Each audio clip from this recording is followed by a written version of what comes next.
morning students. In the last class we discussed about how the program structure of VHDL seems to be.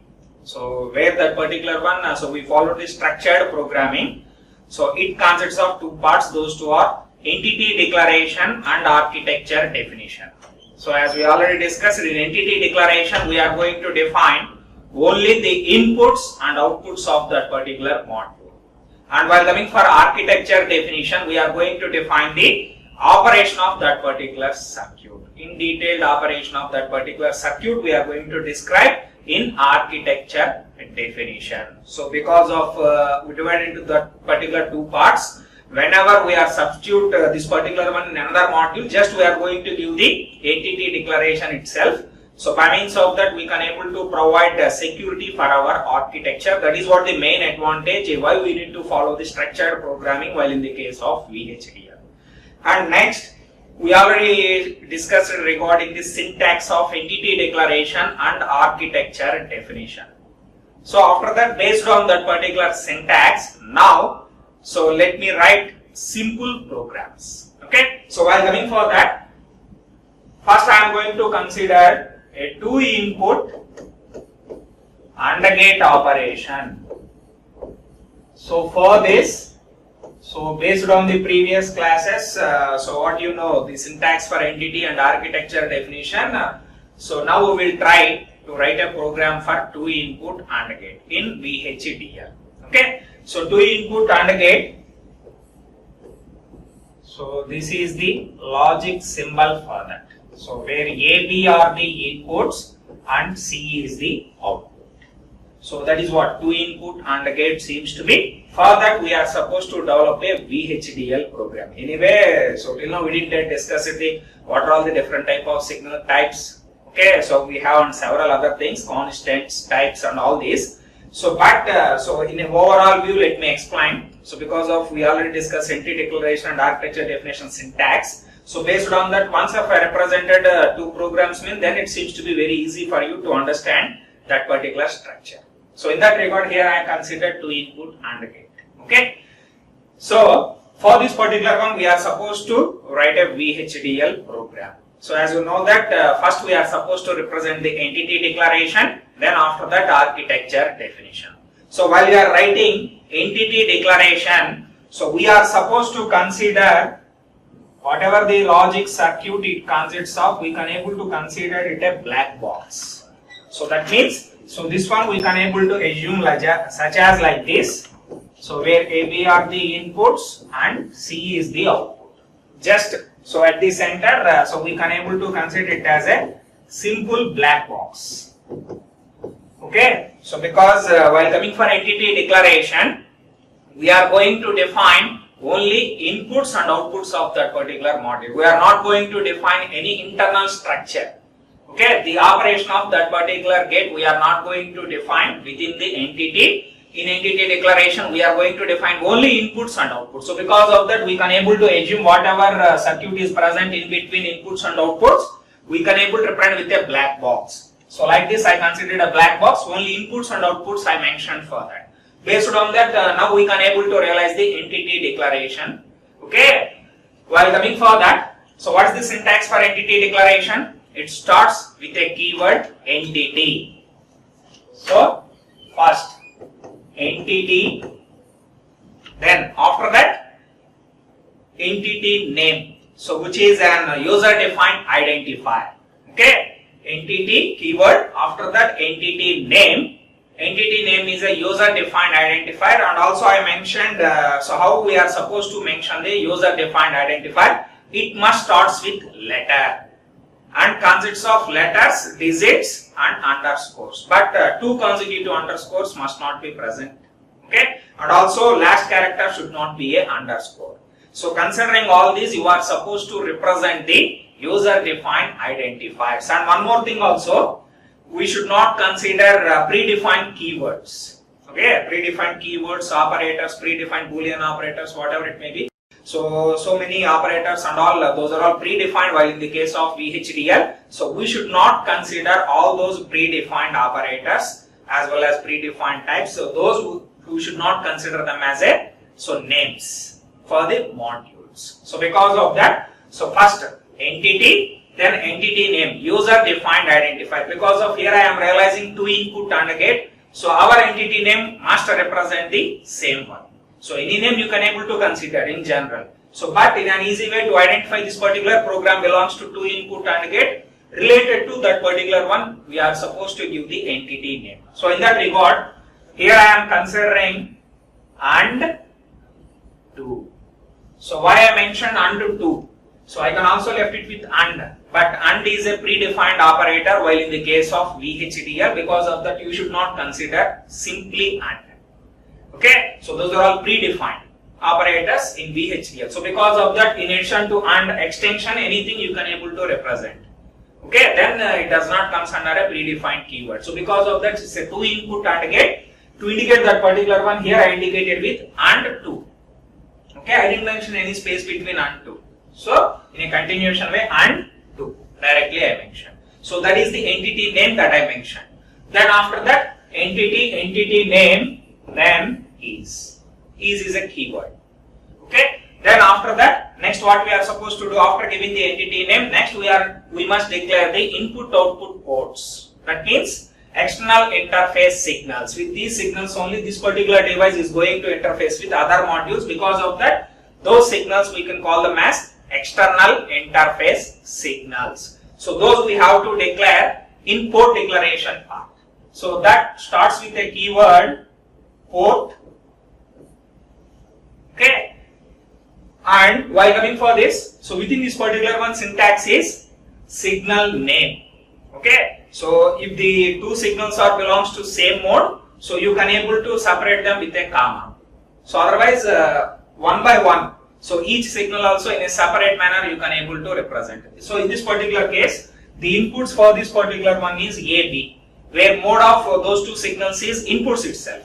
So because of those two at a time I can able to represent by means of separating with a comma. So in that regard, A comma B colon. Okay. So as per our syntax, after representing the signal names. So here A and B both are belongs to mode of inputs itself, input signals itself. Because of that, so those two signals are represented and separated by a comma.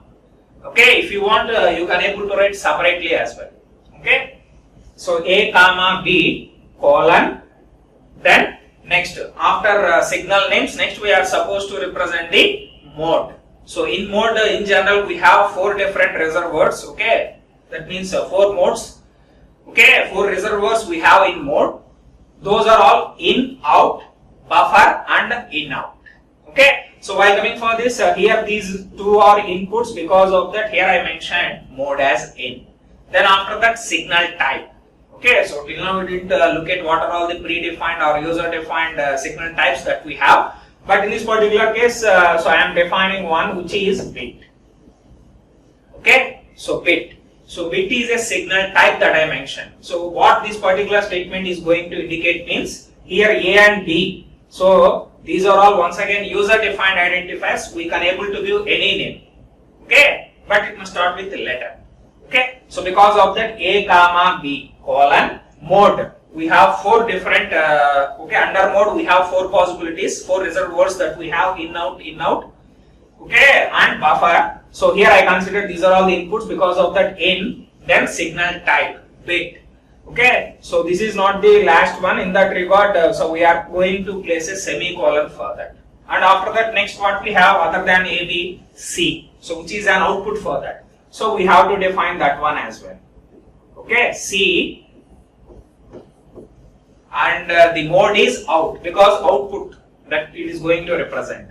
And this one also I am indicating with a predefined type which is bit. So by means of mentioning it as a bit, what happens means, so these two, for these two you can able to assign either 0 or 1. So that is the predefined type of bit, where it consists of so whatever signal we represented with a type of signal type of bit. Then for those signals we can able to apply either 0 or 1. So those two values are going to present for that. Okay, if you mention bit type that particular signal, then so those signals can able to take the zeros and ones, and also can able to generate zeros and ones. Okay, so because of that, here A, B and C. So as per the functionality, so here also I required only zeros and ones. In that regard, I mentioned a signal type of bit. And this is the last statement in port declaration. So for the last statement, we should not put semicolon. And after closing the parenthesis only, we are supposed to consider the semicolon. Remember that particular one. So here I have only 2 inputs and 1 output. Because of that, only 2 statements. If you want, simply A colon in bit, and in the next line you can able to represent B colon in bit. Like that also, these two also you can able to separate. But anyway, to minimize the number of statements, this is the better way. Okay. So at the last port declaration, it don't consist of semicolon. After closing the parenthesis only, semicolon is going to present. That you are supposed to remember. And after that, so after completion of the port declaration, next one is we are supposed to end that particular entity declaration part with the keyword end. End entity name, where entity name for that particular one is and2. Okay, so and2. So there is no gap between that particular one, and finally semicolon. So this is how the entity declaration part seems to be. And next, so within entity declaration, we defined only input and output signals of the given module. That 2 input and gate in this particular case. And next, we are supposed to represent the architecture definition. Architecture definition starts with a keyword architecture.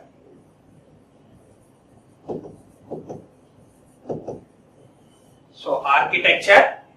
After that, architecture name. So as I mentioned previously, once again architecture name is user defined identifier. Any name you can able to give. So if it is related to that particular entity name, then it seems to be easy for us to identify this architecture belongs to that particular entity. So in that regard, whatever entity name, so it's better to use whatever entity name we considered. So underscore arc extension to that if you mention, then it seems to be easy for us to identify this architecture belongs to that particular entity. So in that regard, so entity name I mentioned it as and2 underscore arc.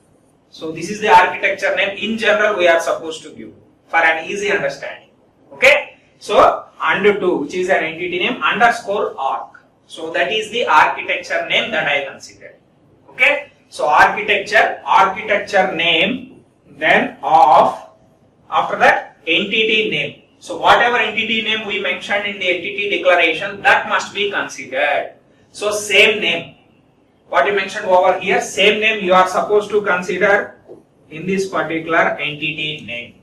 Okay, by means of looking at that only, so that particular program came to know that this architecture belongs to that particular entity. And if you give different name over here means, then obviously this architecture does not belong to that particular entity. So because of that, whatever entity name that you are going to give over here, that must be same as what we mentioned in entity declaration part.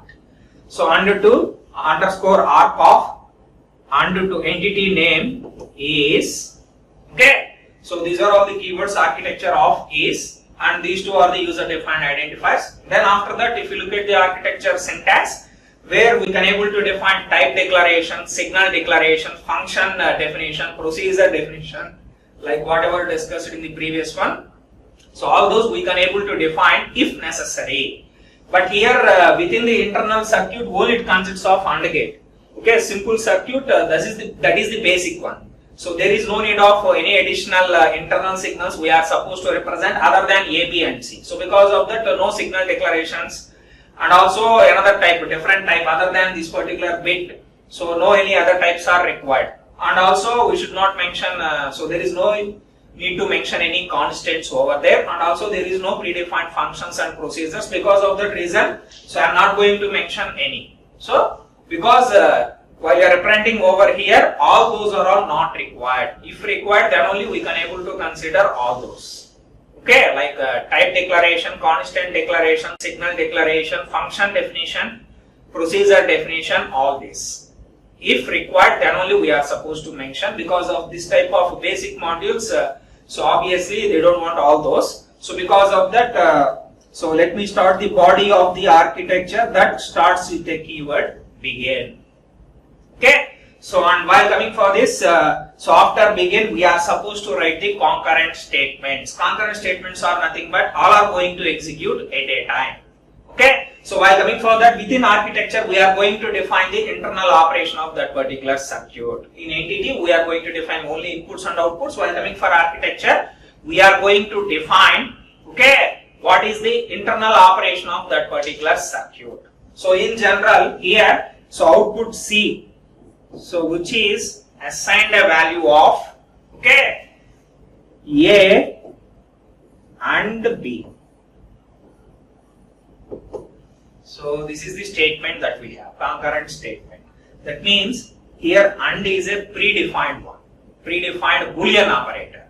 By means of giving two variables in between AND, so by default, so whatever operation that particular AND it can able to perform, so that operation we can able to get by means of this particular. Okay. So simply you can able to write such as like this by means of considering the predefined Boolean operator in this particular one, which is AND, which is a predefined Boolean operator.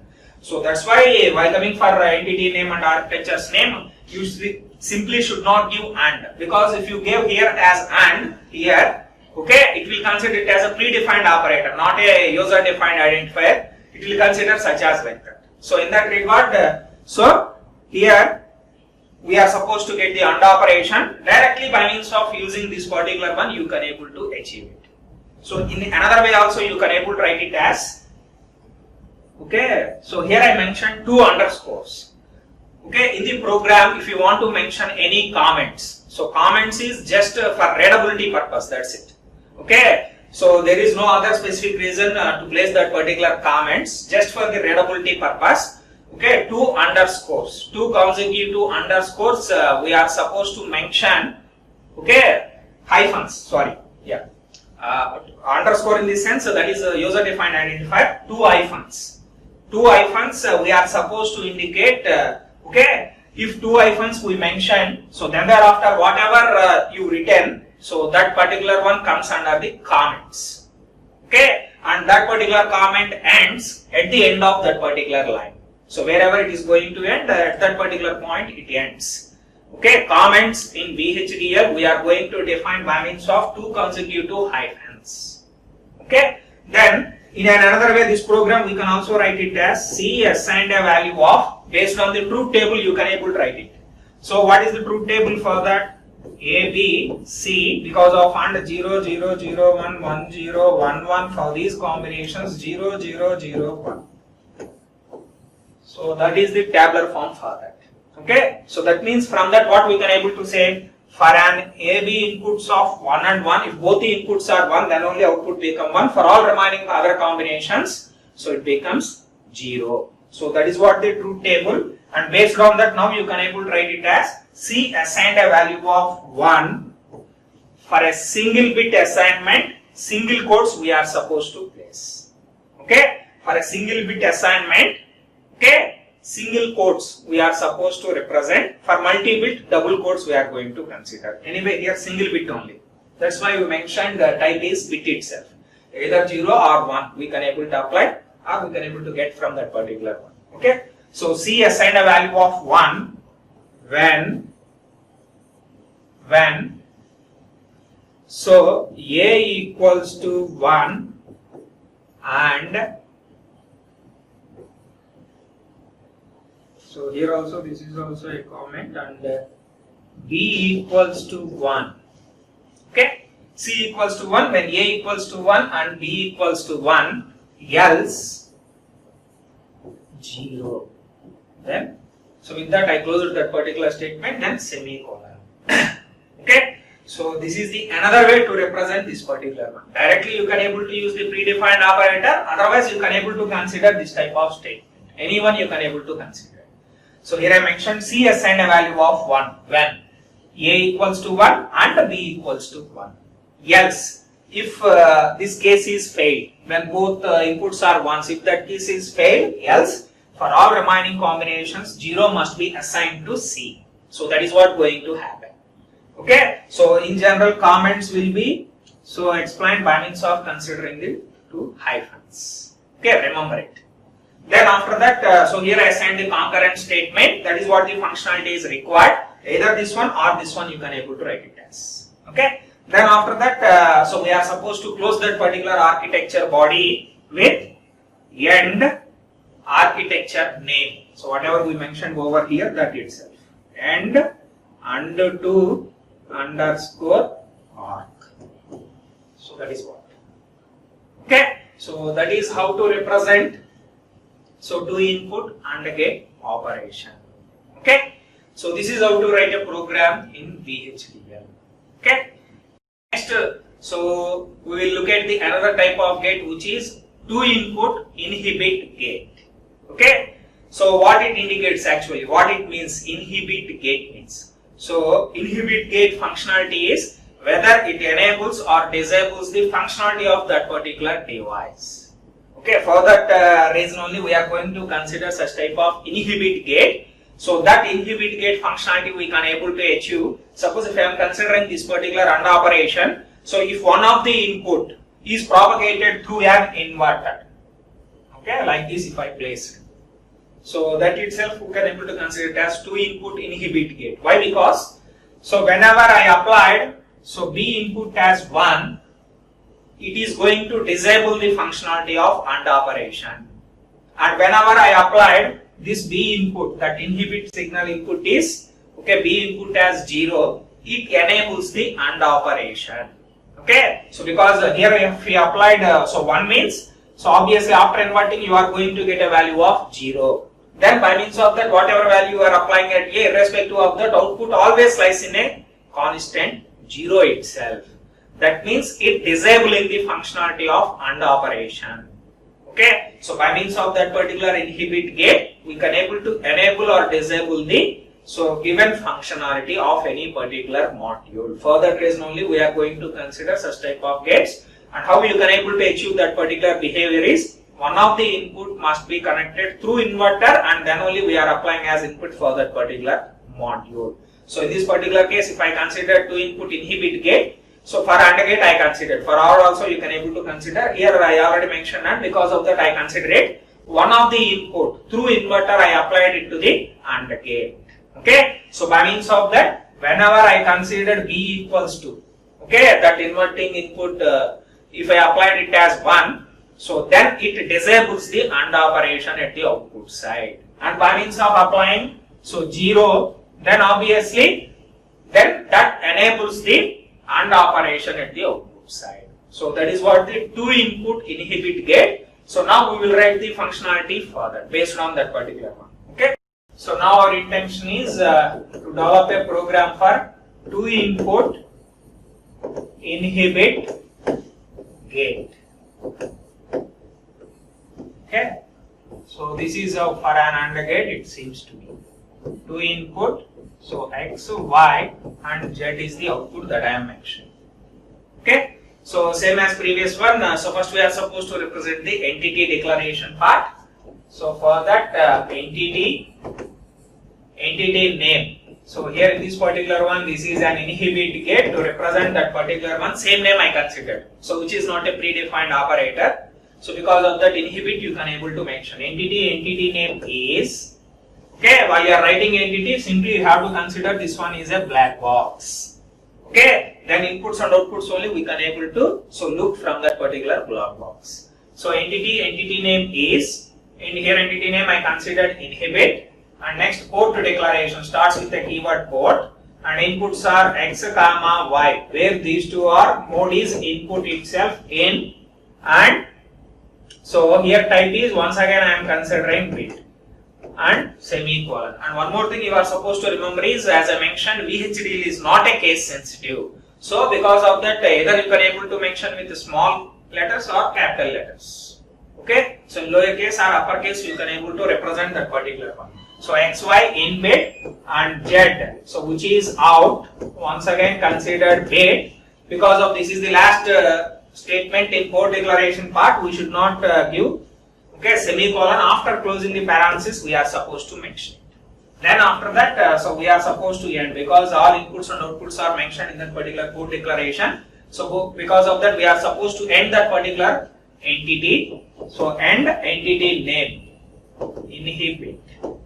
Then after that semicolon. After that architecture definition starts with a keyword. Okay, so architecture architecture name. So which is inhibit underscore arc. For easy understanding, inhibit underscore arc. Okay, architecture name of entity name, which is same as that particular one. Inhibit is. Okay. Then after that, so there is no internal statements are required, like signals, declaration, and all those function definitions. So because this is a simple module, so let me start with the body of that particular architecture, which starts with a keyword begin. Then within that, so C assigned a value of. Okay.